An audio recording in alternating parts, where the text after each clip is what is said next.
Now, for 21 years, the Circus of Horrors has been delighting, or should that be frightening, at crowds all over the world. And where better to celebrate their anniversary than in the venue where they first went from the big top to the theatre stage. A warning, though, as Richard Stringer's report does contain some flashing images. Something wicked this way comes as the Circus of Horrors once again rolls into town.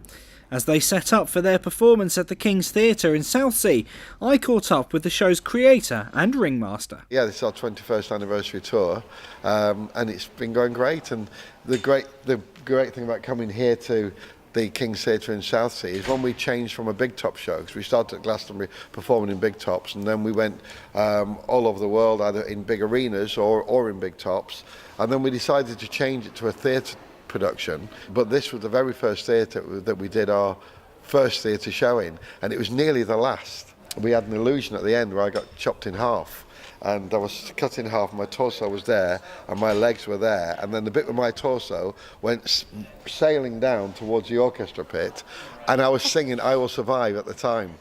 And luckily I did survive because somebody ran out of the wings and stopped it rolling into the pit. So what is it that keeps bringing the show back to Southsea, and what can audiences expect this time around? Southsea is quite a quirky town as part of Portsmouth.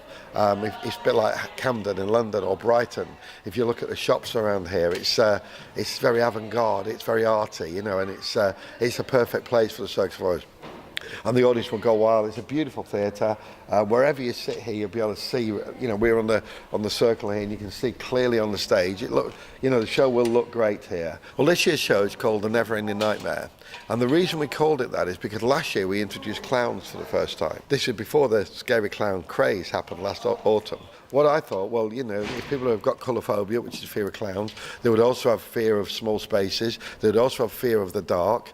So I thought, let's build a whole show around people's phobias and around a nightmare, so that the bed is there and there's a girl floats out of the bed while we're telling this tale, and it's, you know, very Exorcist-like, and then we go on with all this stuff, but it's still got all the funny bits of the Circus of Horrors. So that's basically what we're doing. It's a mixture of great and bizarre circus acts, all the sort of quirky, bizarre things like sword swallowers and stuff like that, but he's swallowing everything now, from the leg of a chair to a curved cutlass to a litany on tube. There's hair hangers who fly around the auditorium suspended only by the hair, and there's one point where she's twisted upside down and she's hoisted. It's quite a high auditorium here, as you see.